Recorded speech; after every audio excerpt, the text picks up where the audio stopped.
अस्सलाम वालेकुम।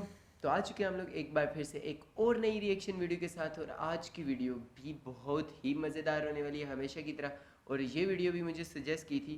और पहली बात ये कि मुझे ये पता है कि रतन टाटा और मतलब टाटा ग्रुप ऑफ कंपनीज़ ने ये वाला जगुआर और लैंड रोवर परचेज़ किया था। लेकिन ये मुझे कुछ दिन पहले पता चला, लेकिन इसके बारे में मुझे ये नहीं पता था क्यों ख़रीदा गया, क्या हुआ, कब लिया गया, ये बात मुझे नहीं पता।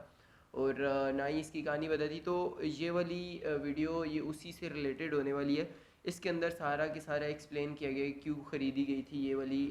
रिवेंज लिखा हुआ है, शायद कोई गुस्सा शुस्सा था टाटा कंपनी को उन पे और रतन टाटा जी को, या क्या था। तो वीडियो मज़ेदार होने वाली है। मैं हूँ सैम और मैं हूँ निशु।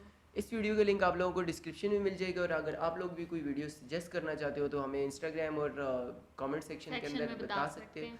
और वीडियो को अगर शेयर कर सकते हो तो शेयर कर देना, लाइक ज़रूर करना है, सब्सक्राइब नहीं किया तो सब्सक्राइब भी चैनल को ज़रूर और अब करना है। हम वीडियो स्टार्ट करते हैं। क्यों ना कर दे, कर देते हैं। चलो लेट्स गो, स्टार्ट करते हैं वीडियो। ऐसा हो नहीं सकता कि आपने जैगुआर की कार्स देखी नहीं हो या उसे हाँ, पसंद नहीं देखी किया हो हुई है दोस्तों। जगुआर। हमारे लिए प्राउड की बात टाइगर है बना होता है कि ये। जैगुआर एक हाँ इंडियन ब्रांड देखी हुई है। है। कैसे और क्यों इंडियन रतन ब्रांड। टाटा जी ने JLR Jaguar land rover group को पूरा का पूरा कैश में खरीदा था और उसके पीछे क्या कारण थे, आज दोस्तों हमारा चैलेंज है जो पता है किसकी बात हो रही है? कंपनी की बात हो रही है। कंपनी कैश पे खरीदी थी, गाड़ी नहीं, गाड़ियाँ नहीं, कंपनी पूरी की पूरी कैश हम पे आपको खरीदी। बताएंगे आपने पहले कभी भी नहीं सुनी होगी। इस वीडियो को पूरा देखिए, आपको मजा आ जाएगा दोस्तों। हमारा संकल्प है हम मजे आपको लेने। इस तरीके से ये पूरी की पूरी बात बताएंगे कि जो आपने कभी भी ना कहीं पढ़ी होगी ना कहीं देखी होगी। हो सकता है आपने रतन टाटा जी को सो कॉल्ड बदले की कहानी सुनी होगी, जो आज हम एक्चुअली आपको बताएंगे कि उसमें कितना हिस्सा फैक्ट है और क्या स्ट्रेटेजीज थी इस गाड़ी को खरीदने के पीछे।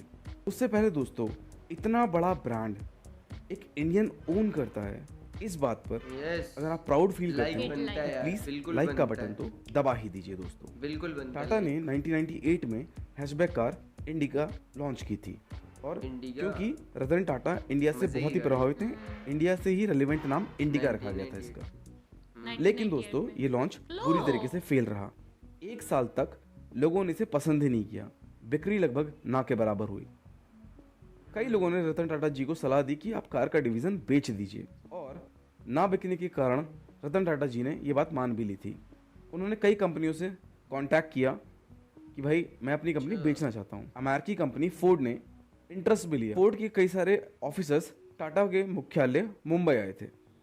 शुरुआती बातचीत के बाद फोर्ड हेडक्वार्टर डेट्रॉइट बुलाया गया रतन टाटा जी को। चेयरमैन रतन टाटा जी 3 घंटे तक वहाँ पर उनसे बात करके आए, लेकिन फोर्ड वालों का रवैया काफ़ी अपमानजनक था।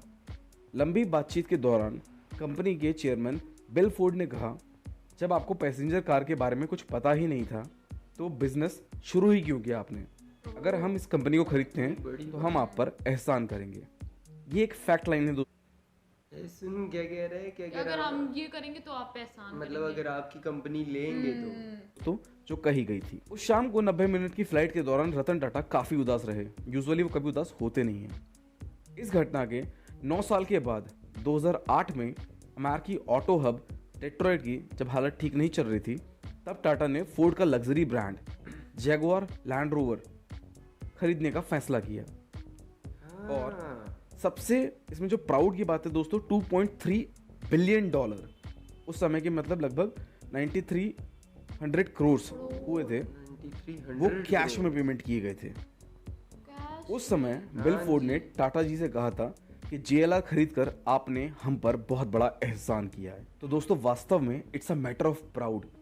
अच्छा ये बदला लिया था। मतलब देख, एक बंदा जब इनके ऊपर क्राइसिस थे तो उसने आके ये बोला था, ली नहीं थी तब भी, उसने कंपनी खरीदी नहीं थी और उसने ये बोल के किया था अगर हमने ये ली भी तो हम आप पे एहसान तो करेंगे। इन्होंने लेके एहसान कर दिया उन पे। हाँ, मतलब उन पे जब बुरा टाइम था तो इन्होंने कैश में पेमेंट्स कर दी। ये कि यार इतनी बड़ी कंपनी का आदमी जो कल तक टाटा जी की कंपनी खरीदने से मना कर रहा था या नखरे कर रहा था, आज उसकी की पूरी कंपनी रतन टाटा जी ने कैश में खरीद ली यार थी। ये तो प्राउड वास्तव में दोस्तों it's a proud moment for India.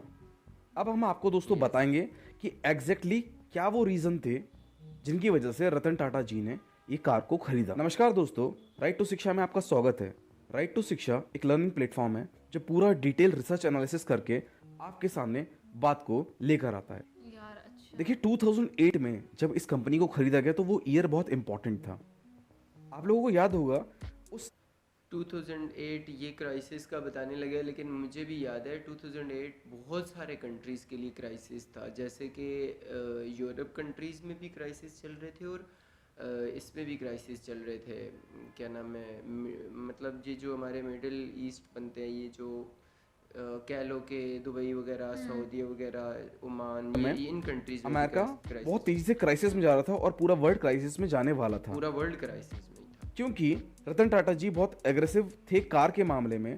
और उस समय इंडिया में एसयूवीज का लॉन्च 2008 के टाइम पर बहुत तेजी से इंडिया में आ रहा था और टाटा ग्रुप के पास टेक्नोलॉजी नहीं थी एसयूवी डेवलप करने की।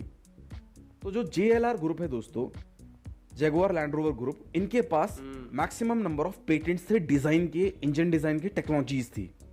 तो जब कोई कार कंपनी खरीदी जाती है तो बेसिकली उसके साथ साथ उसके जितने भी कॉपीराइट्स होते हैं, टेक्नोलॉजीज होती हैं, रिसर्च एंड डेवलपमेंट होते हैं, वो सारे के सारे खरीदे जाते हैं। 2008 में रतन टाटा जी ने डिसाइड कर लिया था कि वो बहुत एग्रेसिव तरीके की गाड़ियां लॉन्च करेंगे। अगर आप जस्ट पिछले 5-6 सालों में टाटा को बढ़ते हुए देखें दोस्तों, तो आपको मेरी बात समझ में आएगी। इस साल 2020 में टाटा ने आईपीएल में सबसे बड़े ब्रांड्स के रूप में उभर कर अपने आप को दिखाया। पूरे टाइम आपने एल्ट्रोस का में ऐड देखा ads होगा। चलते थे। एग्रेसिव मार्केटिंग के तहत और ये लियोन IPL मेसी को में ही एज अ खड़ी ब्रांड एम्बेसडर लेकर आए, ओ, जो कि दिखाता है दोस्तों मेसी है कि ये कितनी फुटबॉलर है। एग्रेसिव मार्केटिंग ऑलरेडी 2008 में ये लोग प्लान कर रहे थे। अब बात करते हैं कि 2.3 बिलियन डॉलर कैश क्यों दिया गया था दोस्तों। देखिए 2008 में फोर्ड ग्रुप बहुत ही ज़्यादा क्राइसिस से निकल रहा था और उसे क्विक रिपेमेंट करनी थी कई सारी जगहों पर। तो एक बेहतर नेगोशिएशन डील में 2.3 बिलियन डॉलर कैश पर रतन टाटा जी के लिए एक काफ़ी बेहतर डील बनकर आई थी, इसीलिए उन्होंने कैश में पेमेंट किया। ऑब्वियसली दोस्तों रतन टाटा जी कोई इतने इमोशनल आदमी नहीं है कि छोटी सी बात के ऊपर इतना बड़ा इन्वेस्टमेंट करेंगे। अगर आज हम देखें तो 2008 में जो रतन टाटा जी सोच रहे थे, उतने ही एग्रेसिव तरीके से टाटा ने कार ऑटोमोटिव मार्केट में अपना कमबैक किया है। नैनो की विफलता के बाद अगर हम पिछले 10 सालों में देखें तो टाटा जिस तरीके से उभर के आया है, नैनो जो इनकी टाटा वही कार है की जो एसयूवीज सबसे आई सस्ती हैं थी शायद। वो काबिले तारीफ हैं दोस्तों। टाटा ग्रुप Cars की कितनी नेक्सॉन Honda इस समय और मार्केट की Kia और ऑलमोस्ट नंबर इनकी 1 cars के एसयूवी चल मुकाबले रही है में 10 से 11 लाख वाले सेगमेंट में। टाटा हैरियर इटसेल्फ एक एग्रेसिव डिजाइन है। टाटा की जो अपकमिंग सीरीज है इलेक्ट्रिकल कार की, वो बेमिसाल है दोस्तों। ये थी पूरी की पूरी फैक्टफुल बेसिस पर टाटा के जेएलआर ग्रुप को खरीदने के पीछे की पूरी कहानी और उनके फैक्ट के बेसिस पर रीजंस। आशा करते हैं दोस्तों कि हमने आपको एक बेहतरीन कहानी एक सरल वाकई अ, मजे की कहानी थी। मतलब और यार देखो, देख अगर उसने अब खरीदी भी नहीं थी और सिर्फ ये बात की थी कि एहसान के, इसने खरीद के एहसान कर दिया। मतलब एक होता है कि किसी को किसी कहते हैं ना, ऐसे ही किसी के साथ उंगली नहीं नहीं लेनी करनी चाहिए। नहीं करनी चाहिए कभी भी। ये दुनिया है, वक्त किसी का भी बदल सकता है, किसी टाइम भी किसी का भी टाइम आ सकता है। तो इसलिए किसी के साथ भी इस तरह की बात नहीं करनी चाहिए। अब उन्होंने जब बात की थी उस टाइम उन लोगों को क्या पता था कि ये दिल पे ले छोटी सी लेंगे। और ये छोटी सी कंपनी और एशिया में रह के मतलब ये एक इतना साइड पे ज्यादा मतलब ग्रो कर लेगी कि हमें हमारी हमारी आगे आके कंपनी खरीदेंगे। मतलब बहुत ही मजेदार है यार। अगर यही तो कुछ प्राउड हुआ है की बात है इंडिया के लिए तो बहुत बड़े प्राउड की बात है ये। तो यार मुझे तो ये मतलब कहानी सुन के तो एक बहुत मजा आ गया। मुझे मोटिवेशन मिली है कल से कि हम भी कर सकते हैं, हम भी बढ़ सकते हैं। बहुत कुछ कर सकते हैं। तो यार आप लोगों को भी कहानी मज़े की लगी होगी। तो यार अगर जिस चीज़ को वीडियो पसंद आई है तो लाइक शेयर एंड कमेंट करके हमें ज़रूर बताइएगा। और अगर कोई आप लोग वीडियो सजेस्ट करना चाहते हैं तो वो भी आप बता सकते हैं इंस्टाग्राम पे और कमेंट सेक्शन में। और अगली वीडियो में मिलते तब तक के लिए अल्लाह हाफिज़। बाय कर दूँ? हाँ बाय कर दो। बाय।